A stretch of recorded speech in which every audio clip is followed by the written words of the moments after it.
உரிமைக்களம் பார்வையாளர்கள் அனைவருக்கும் வணக்கம். இன்னைக்கான அரசியல் களத்தில் எது சம்பந்தமாக விவாதிக்க போறோம் அப்படின்னா, இன்னைக்கு காலையிலிருந்து சமூக வலைத்தளங்களை திறந்தாலே விடுதலை சிறுத்தைகள் கட்சியுடைய நிறுவனர் அண்ணன் திருமாவளவன் சம்பந்தமான செய்திகள் தான். நேற்றைய தினத்தில் News18 தொலைக்காட்சிக்கு ஒரு பேட்டி கொடுத்திருக்காரு. அந்த பேட்டியில கடந்த ஒரு 30 நாட்களாக தமிழ்நாட்டினுடைய அரசியல் களத்தில் என்ன நடந்துகிருக்கு அப்படின்ற விஷயத்த புட்டு வச்சிருக்காரு. பல்வேறு வகையான இருட்டடிப்பு சம்பந்தமான செய்திகளுக்கு வெளிச்சம் பாய்ச்சி இருக்கின்றார் அண்ணன் திருமாவளவன் அவர்கள். இன்னும் சொல்ல போறாருந்தா, திராவிட முன்னேற்ற கழகத்தினுடைய சந்தர்ப்பவாத அரசியல் இருக்கும் தெரியுமா, சந்தர்ப்பவாத சங்கித்தன அரசியல். அந்த சங்கித்தன அரசியலை அண்ணன் திருமாவளவன் அவர்கள் தோல் உரித்திருக்கின்றார். நேற்றைய தினத்தில் கொடுத்த பேட்டியில் மொத்தமாக ஒரு 1 hour பேட்டி கொடுத்திருக்காரு. அந்த 1 hour பேட்டியில் திமுகவுடைய அத்தனை தில்லாலங்கடித்தனத்தை எல்லாத்தையுமே போட்டு உடைச்சிருக்காரு. ஆனாலும் கூட ஒரு ஜென்டிலாக தான் என்ன பண்ணியிருக்காரு, மேலோட்டமாக சொல்லியிருக்காரு. ஆனால் நம்ம கொஞ்சம் டீப்பாக இறங்கி சில செய்திகளை பார்த்துருவோம். அதாவது இந்த சின்ன குழந்தைகளுக்கு கையில் லாலிபாப்பை கொடுத்து இங்கே வான்னு சொல்லி கூப்பிடாங்க தெரியுமா. ஸோ அந்த மாதிரி தான் அண்ணன் திருமாவர்கள் ஏமாத்த பார்த்துருக்கு திராவிட முன்னேற்ற கழகத்தை சார்ந்தவர்கள். ஏங்க, ஒரு 35 ஆண்டு கால கல அரசியல் அனுபவம் கொண்ட ஒரு தலைவருங்க அண்ணன் திருமாவர்கள். அவர்கிட்ட போய் நீங்க முதலமைச்சர் பதவியை ஆசை காட்டி, நான் இப்படி தரேன் அப்படி தரேன், நீ ஏன் கூட வந்துரு, நாம எல்லாரும் சேர்ந்து பாஜக கூட சேர்ந்து நம்ம தமிழ்நாட்டில் ஆட்சி அமைப்போம் என்று திமுக சொல்கின்றது என்றால், திமுக எப்பேற்பட்ட ஒரு சந்தர்ப்பவாத கட்சியாக இருக்கும் அப்படின்றத நீங்கள் நினைச்சு பார்த்துங்க. நேற்றைய தினத்தில் அண்ணன் திருமாவர்கள் சொல்றாரு, அதாவது நீங்க ஆதவர்ஜின் அவர்கள்ட்ட கடிதம் கொடுத்தாலும் கூட பரவாயில்ல,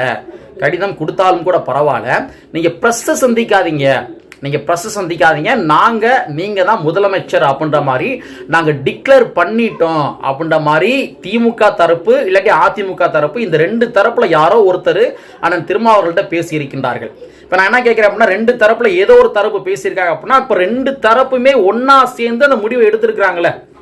திமுகவும் அதிமுகவும் 2 பேரும் சேர்ந்து 2 பேரும் இணைஞ்சு திருமாவர்களை முதலமைச்சர் ஆக்கலாம் அப்படின்ற மாதிரி முடிவு எடுத்திருக்காங்களே. அப்ப நான் என்ன, இது நமக்கு என்ன கேள்வி எழும்புது அப்படின்னா, தமிழ்நாட்டில் திராவிட முன்னேற்ற கழகம் இது நாள் வரைக்கும் என்ன அரசியல் செஞ்சாங்க? பாஜகவை எதிர்த்து அரசியல், அதே மாதிரி அதிமுகவை எதிர்த்து அரசியல். அதிமுக திமுக இது மாதிரி ஒரு இரு துருவ அரசியல் தான் தமிழ்நாட்டில் நிகழ்ந்து கொண்டிருந்தது. தொண்டர்கள் எல்லாமே அப்படிதான் பண்பட்டு இருக்காங்க. ஒவ்வொரு தொகுதியிலுமே இங்க திமுக தொண்டர்கள், இங்கிட்டு அதிமுக தொண்டர்கள். சோ இந்த மாதிரி ஒவ்வொரு தொகுதியிலுமே 2 வகையான தொண்டர்கள் ஒரு எதிர் துருவ அரசியலாகத்தான் இத்தனை ஆண்டு காலமாக பார்த்து இருந்திருக்காங்க. ஆனா அத்தனை தொண்டர்களுடைய தலையில மண்ணள்ளி போடும் விதமாக ஒரு சந்தர்ப்பவாதத்திற்காக நீங்க என்ன வேலை பார்த்திருக்கீங்க? அதிமுக கூட இணைவதற்காக நீங்க வேலை பார்த்துறீங்க. இது எப்பேற்பட்ட ஒரு தில்லாலங்கடித்தனம், எப்பேற்பட்ட ஒரு சந்தர்ப்பவாதத்தனம், அத்தனை தொண்டர்களை ஏமாற்றுகின்ற ஒரு போக்கு இல்லையா அந்த போக்கு. நீங்க என்ன அரசியல் பண்ணியிருப்பீங்க? நான் வெளிப்படையே கேட்கிறேங்க. இது வரைக்கும் அம்மையார் ஜெயலலிதா அவர்கள் இறந்ததற்கு பின்பாக, கருணாநிதி அவர்கள் இருந்ததற்கு பின்பாக, இன்னைக்கு இருக்கிற திமுகவுடைய தலைமை, அதே மாதிரி அதிமுக தலைமை, இவங்க 2 பேரும் மாறி ஏதாச்சும் வழக்கு போட்டிருக்காங்களா? சொல்லுங்க, ஏதாச்சும் வழக்கு போட்டிருக்காங்களா? அதாவது எடப்பாடி பழனிசாமி அவர்கள் ஆட்சியில் இருந்த பொழுது திராவிட முன்னேற்ற கழகத்தை சார்ந்தவர்கள் மீது ஏதாச்சும் வழக்கு போட்டிருக்காரா? இவர் ஆட்சிக்கு வந்ததுக்கு பின்பாக யார், நம்ம முதலமைச்சர் மு.க. ஸ்டாலின் அவர்கள், முன்னாள் முதலமைச்சர் மு.க. ஸ்டாலின் அவர்கள், அவர் ஆட்சிக்கு வந்ததுக்கு பின்பாக அவர் எடப்பாடி பழனிசாமி மேல வழக்கோ இல்லாட்டி அதிமுகவை சார்ந்தவர்கள் மேல ஏதோ வழக்கு எதுவும் போட்டிருக்காங்களா? ஒரு வழக்கும் போட்டது கிடையாது. அப்ப நீங்க மேல்மட்டத்தில் எவ்வளவு பெரிய ஒரு அண்டர் கிரவுண்ட்ல நீங்க அரசியல் பண்ணி வந்திருக்கீங்க. இருபெரும் ஆளுமைகள், அதாவது அம்மையார் ஜெயலலிதா அவர்கள், அதே மாதிரி கருணாநிதி அவர்கள், இருபெரும் ஆளுமைகள். அந்த இருபெரும் ஆளுமைகளுடைய அரசியலையே மழுங்கடிக்கும் விதமாக ஒரு சந்தர்ப்பவாதமாக ஒரு அண்டர்கிரவுண்ட் டீலிங் போட்டு திமுகவும் அதிமுகவும், இன்றைய திமுகவும் அதிமுகவும் கடந்த ஒரு 9 ஆண்டு காலமாக நீ அரசியல் பண்ணியிருக்கிறீங்க அம்மையார் ஜெயலலிதா அவர்கள் இருந்ததற்கு பின்பாக. அப்ப இது எவ்வளவு பெரிய ஒரு கேவலமான ஒரு சந்தர்ப்பவாத ஒரு புத்தி இந்த புத்தி. அப்ப இங்க தொண்டர்கள் எந்த அளவுக்கு நீங்க ஏமாற்றி கொண்டிருக்கின்றீங்க.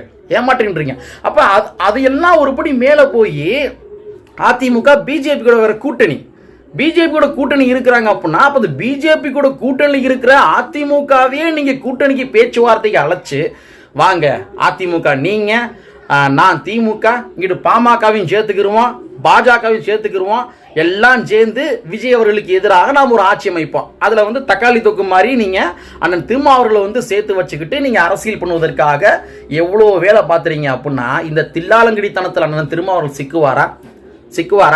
35 ஆண்டு கால கள அரசியல் அனுபவம் கொண்ட ஒரு தலைவர் அண்ணன் திருமாவர்கள். நீங்கள் அவருக்கு வந்து ஒரு குச்சி முட்டாய் கொடுத்து கூப்பிடுற மாதிரி நாங்கள் வந்து பேசி முடிச்சிட்டோம், உங்களை தான் முதலமைச்சர் வேட்பாளர் அறிவிக்க போகிறோம் என்று நீங்கள் ஒரு அறிவிப்பு செய்து பிரஸ் மீட்டை சந்திக்காதீங்கன்னு சொல்லி நீங்கள் இவ்வளோ பெரிய ஒரு தில்லாலங்கடித்தனத்தை நீங்கள் பண்ணுறீங்க அப்படின்னா அண்ணன் திருமாவர்கள் உஷாராகி தான் என்ன பண்ணியிருக்காரு, இல்லைங்க நான் வந்து ப்ரெஸ் மீட் கொடுத்துட்றேன், நாங்கள் தாவேக்காவுக்கு தான் வந்து ஆதரவு கொடுக்க போகிறோம் அப்படின்ற மாதிரி உங்களுடைய மூஞ்சில் அடிக்கிற மாதிரி செஞ்சுருக்காரு. இது என்னை பொறுத்த வரைக்கும் இவங்க வந்து ப்ரெஸ் மீட் வந்து கொடுக்க வேணாம் சொன்னாங்க தெரியுமா, இதில் உள்ளார்ந்த இன்னொரு நோக்கம் கூட இருக்குமோன்னு தோணுது. ஏன்னா அன்னைக்கு வந்து ஆளுநர் என்ன பண்ணுறாருன்னா கேரளாவுக்கு போகிறாரு, கேரளாவுக்கு போயிட்டார் அப்படின்னா அடுத்த நாள் வந்து குடியரசுத் தலைவர் ஆட்சி அமலுக்கு வரப்போகின்ற ஒரு சூழல் வந்து இருக்கின்ற தருணம். அப்போ நீங்கள் ப்ரெஸ்ஸை சந்திக்காதீங்க, நீங்கள் ஆதரவு கொடுக்காதீங்க அப்படின்னா திமுக உள்ளார்ந்த நோக்கம் என்ன அப்படின்னா காலதாமதம் செய்ய வைத்து அதன் மூலமாக இங்கே யாரை கொண்டு வர பார்க்குறாங்க, குடியரசுத் தலைவர் ஆட்சியை வந்து கொண்டு வர பார்த்து அதன் மூலமாக பாஜகவை நேரடியாக தமிழ்நாட்டுக்குள்ள கால் ஊன்ற வைப்பதற்காக திமுக அதிமுக வேலை பார்த்ததோ என்ற கோணத்திலும் கூட சிந்திக்க வேண்டிய தேவைகள் இருக்கின்றது. அப்படிதான் நம்ம பார்க்கணும். இது ரொம்ப ஒரு பேசிக்கான விஷயங்க, இது ரொம்ப பேசிக்கான விஷயம். விசிக்கு ஆதரவு தரனா இன்னைக்கு வந்து யாருடைய ஆட்சி வரப்போகுது, முழுக்க வந்து குடியரசுத் தலைவர் ஆட்சி வரப்போகுது. குடியரசுத் தலைவர் ஆட்சி வந்துச்சுன்னா அது முழுக்க பாஜக ஆட்சி தான். அப்ப திமுக எந்த அளவுக்கு வந்து இந்த தில்லாலங்கடித்தனத்தை பார்த்துருக்காங்க பாருங்க, காலம் தாழ்த்த வைப்பது அப்படின்ற மாதிரி. கொஞ்சம் கூட மனசாட்சி இல்லையா, கொஞ்சம் கூட மனசாட்சி இல்லை. விஜய் அவர்கள் சொன்ன மாதிரி இங்க திமுகவும் அதிமுகவும் அண்டர் கிரவுண்ட் டீலிங் போட்டுதான் இத்தனை ஆண்டு காலமா அவங்க ஆட்சி பண்ணியிருந்திருக்கிறாங்க. விஜய் ஒரு இதில் சொல்லுவாது மேடையில், இங்கே பாரு ஒன்று நீ இருக்கணும், இன்னும் நான் இருக்கணும், 2 பேரும் மாறி நம்ம ஆட்சி பண்ணிக்கிடுவோம், நம்மளை தவிர வேற எவனும் வந்துடக்கூடாது. ஸோ இந்த ஒரு பேட்டர்னை திமுக அதிமுக செய்கிறாங்கன்னு சொன்னார் தெரியுமா, அது உண்மையும் தோணுது. நீங்கள் கொஞ்சம் சிந்திச்சு பாருங்களேன். அதாவது திமுக கருணாநிதி அவருடைய காலகட்டத்தில் திமுக அப்படின்னா என்னன்னா ஐடியாலஜிக்கலாக பேசுவாங்க. ஒவ்வொரு தேர்தலையுமே தங்களுடைய பிரச்சாரங்களில் ஐடியாலஜிக்கலாக வந்து பேசுவாங்க. திமுக வந்து அதிமுகவுடைய நிர்வாக செயலற்ற தன்மைகளை அவங்க என்ன பண்ணுவாங்க, கொஸ்டின் ரைஸ் பண்ணுவாங்க. மக்கள் மத்தியில் கொஸ்டின் ரைஸ் பண்ணி அதன் மூலமாக தான் அவங்க பிரச்சாரமே பண்ணுவாங்க. அதிமுக என்ன பண்ணுவாங்க, அம்மையார் ஜெயலலிதா அவர்கள் அவங்களும் அப்படிதான் நிர்வாகத்தின் ரீதியாக கருணாநிதி அவர்களை வந்து கொஸ்டின் பண்ணி அதன் மூலமாக தான் வாக்கு கேட்பாங்க. ஸோ அந்த மாதிரி தான் இவங்களுடைய அண்டர்ஸ்டாண்டிங் பிரச்சாரங்கள்லாம் இருந்துச்சு. நீங்கள் நல்லா நோட் பண்ணி பார்த்தீங்க அப்படின்னா அம்மையார் ஜெயலலிதா அவர்கள் இருந்ததுக்கு பின்பாக கருணாநிதி அவர்கள் இருந்ததுக்கு பின்பாக இவங்க 2 பேருடைய பிரச்சாரங்கள் எப்படி இருந்துச்சு தெரியுமா, இவர் தவழ்ந்து போனாரு யாரு, இது வந்து பிரச்சாரத்தில் கேட்க வேண்டிய ஓட்டு இந்த மெத்தடில் கேட்குறாங்க. எடப்பாடி பழனிசாமி வந்து தவழ்ந்து போனார் காலுக்கடியில் அப்படி உதயநிதி சொல்கிறாரு. இவர் என்ன பண்ணாரு, பதிலை கொடுக்கும் விதமாக அவர் பால்டாயில குடிச்சாரு அப்படின்னு இவர் சொல்றது. அப்போ நீங்கள் மக்களுக்கு என்ன விதைக்கிறீங்க, கருத்தியலை விதைக்கிறீங்களா, நிர்வாகம் என்னன்னு விதைக்கிறீங்களா? அப்ப நீங்க என்ன விதைச்சிருக்கீங்க, வெறும் வன்மத்தை மட்டுமே விதைச்சு திமுக அதிமுக வன்மத்தை மட்டுமே விதைச்சு நிர்வாகங்கள் சம்பந்தமாக எந்த விதமான கொஸ்டின் ரைஸ் பண்ணாம வன்மங்களை மட்டுமே விதைச்சு அதன் மூலமாக ஆட்சியை பிடிச்சலாம் அப்படின்னு நீங்க திங்க் பண்ணீங்க. பட் இருந்தாலும் மக்கள் கொஞ்சம் கிளாரிட்டியாக இருந்தாங்க, கிளாரிட்டியாக இருந்துட்டு அதன் மூலமாக அவங்க மிகப்பெரிய ஒரு ஆப் அடிச்சிருக்கிறாங்க. ஸோ இந்த மாதிரி உங்களுடைய சூழ்ச்சிகள் எல்லாமே உணர்ந்ததனுடைய நீட்சியாக தான் அண்ணன் திருமாவர்கள் இல்லைங்க நான் வந்து ஆதரவு தர மாட்டேன், நான் வந்து நீங்கள் உங்களுடைய ஆசை வார்த்தைகள் நான் இணங்க மாட்டேன்னு சொல்லி அண்ணன் திருமாவர்கள் டைரக்டாகவே அவர் தாவேகாவுக்கு வெளியிலிருந்து ஆதரவு அப்படின்ற மாதிரி ஆதரவு கொடுத்து தமிழ்நாட்டில் பாஜக வேறு ஊண்ட விடாமல் தடுத்திருக்கின்றார். எப்பேற்பட்ட ஒரு ஐடியாலஜி இது, ஒரு ஆக சேர்ந்த ஒரு முயற்சி. இந்த முன்னாடி நீங்கள் போங்க, நாங்கள் வந்து தாவேக்கா ஆட்சி அமைப்பது தடையாக இருக்க மாட்டேன்ற மாதிரி முன்னாடி அனுப்பிச்சி விட்டு பின்னாடி அத்தனை ஊழ வேலையும் பார்த்துறீங்க அப்படின்னா அப்போ திமுக எவ்வளோ பெரிய ஒரு சந்தர்ப்பவாத ஒரு கட்சியாக இருந்து கொண்டிருக்கின்றது அப்படின்றத நீங்கள் கொஞ்சம் சிந்திச்சு பார்க்கணும். இன்றைக்கி கூட முதலமைச்சர்கள் பேசுகின்ற பொழுது சொல்கிறாரு, சோஷியல் மீடியா மூலமாக தான் இன்றைக்கி ஆட்சியை பிடிச்சிருக்கிறாங்க தாவேக்கா, சோஷியல் மீடியா மூலமாக தான்.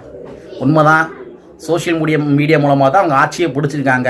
எப்படி தெரியுமா, அதாவது தூய்மை பணியாளர்கள் வந்து போராட்டம் பண்ணாங்க, ரிப்பன் பில்டிங் முன்னாடி வந்து போராட்டம் பண்ணாங்க, அடித்து தர வேணும் திமுகவுடைய காவல்துறை அதிகாரிகளை அடித்து இழுத்துட்டு போனாங்க. அப்போ அதெல்லாம் கண்டுக்கிறாம நேராக கூலி படம் இருக்கு இல்லையா, ரஜினிகாந்த் நடித்த கூலி திரைப்படம், அந்த திரைப்படத்தினுடைய ப்ரொமோஷனுக்காக போனார் அன்றைய முதலமைச்சர் மு.க. ஸ்டாலின் அவர்கள். அப்போ இங்கே மக்கள் போராட்டம் பண்ணுறாங்க, நீங்கள் சினிமா பார்க்க போகிறீங்க என்று சோசியல் மீடியாவில் செய்திகளை பரப்பி தான் உங்களுடைய ஆட்சியை வந்து வீழ்த்தி இருக்கிறாங்க. தண்ணி தொட்டிகளை வந்து பட்டியல் சமுதாயத்தை சார்ந்தவர்களே வந்து மலத்தை கலந்துட்டு அவங்களே எடுத்து குடிச்சிட்டாங்க அப்படின்ற மாதிரி நீங்கள் பண்ணீங்க தெரியுமா? ஒரு மிகப்பெரிய ஒரு அரசியல். ஸோ அந்த செய்திகளை மக்கள் சோஷியல் மீடியா மூலமாக பரப்பி தான் உங்களுடைய ஆட்சிக்கு வந்து அவங்க ஆப்படிச்சிருக்கிறாங்க. அது மட்டும் கிடையாது, மாற்றுத்திறனாளிகள் சென்னையில் போராட்டம் பண்ணாங்க, அடித்து தரத்தரவனா இழுத்துட்டு போனீங்க. இவங்க போராட்டம் பண்ணாங்க, இடைநிலை ஆசிரியர்கள் அடித்து தரத்தரன்னு இழுத்துட்டு போனீங்க. பகுதி நேர ஆசிரியர்கள் போராட்டம் பண்ணாங்க, அடித்து தரத்தரன்னு இழுத்துட்டு போனீங்க.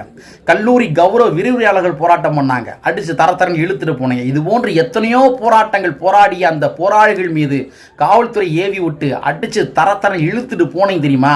அந்த காட்சிகள் எல்லாமே சோஷியல் மீடியாவில் பதிவேற்றம் பண்ணி தான் உங்களுடைய ஆட்சியை வீட்டுக்கு அனுப்பியிருக்கிறாங்க தமிழ்நாட்டு மக்கள். அதனால் சோஷியல் மீடியா மூலமாக தான் தாவேக்க ஆட்சி பிடிச்சி அப்படின்றது உண்மைதான்.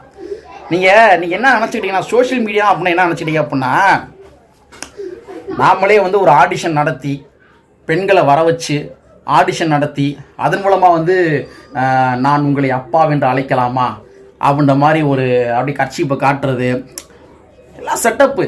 இந்த மாதிரி செட்டப் பண்ணி நம்ம வந்து அப்படியே சோஷியல் மீடியா பரப்பி விட்டோம் அப்படின்னா மக்கள் ஓட்டு போட்டுருவாங்க அப்படின்ற மாதிரி நீங்கள் ஒரு தவறான சிந்தனை கொண்டுட்டீங்க. அதனால தான் மக்கள் உங்களை வீட்டுக்கு அனுப்பியிருக்கிறாங்க. ஸோ திமுக இப்பேற்பட்ட ஒரு சந்தர்ப்பவாத ஒரு கட்சி தான். நான் இது சம்மந்தம் இன்னும் நிறையா வந்து பேச நினைக்கிறேன். பட் இருந்தாலும் இன்றைக்கி எனக்கு அலுவலகத்துக்கு போக நேரம் இல்லாத காரணத்தினால தான் ரொம்ப சிம்பிளாக ஒரு வீடியோ போட்டுக்கிறேன். ஸோ நாளைக்கு இது சம்மந்தமாக கூட டீட்டெயிலாக பேசுவோம். ஸோ திமுகவுடைய ஒவ்வொரு தில்லாலங்கடித்தனங்கள் எவ்வாறு இருந்தது அப்படின்றத தொடர்ச்சியாக பேசிக்கொண்டோ இருப்போம் என்பதனை கூறிக்கொண்டு, விலங்க வைப்போம் விலங்கு அறுப்போம் அப்படின்ற மாதிரி அண்ணன் திருமாவுடைய ஒரு முழக்கம் வந்து இருக்குது. விலங்க வைப்போம் விலங்கு அறுப்போம். புரட்சியாளர் அம்பேத்கருடைய முழக்கம் கற்பி ஒன்று செய் புரட்சி செய். பாரஞ்சித்தருடைய முழக்கம் கற்றவை பற்றவை. நீ என்ன கற்றுக்கிட்டே பற்றவை மக்கள்கிட்ட பற்றவை. அந்த வேலையை நாம் பார்ப்போம் என்பதனை கூறிக்கொண்டு, கற்பி ஒன்று செய் புரட்சி செய்ய புரட்சியாளர் அம்பேத்கருடைய வரியை கூறிக்கொண்டு நிறைவு செய்கின்றேன். நன்றி, வணக்கம்.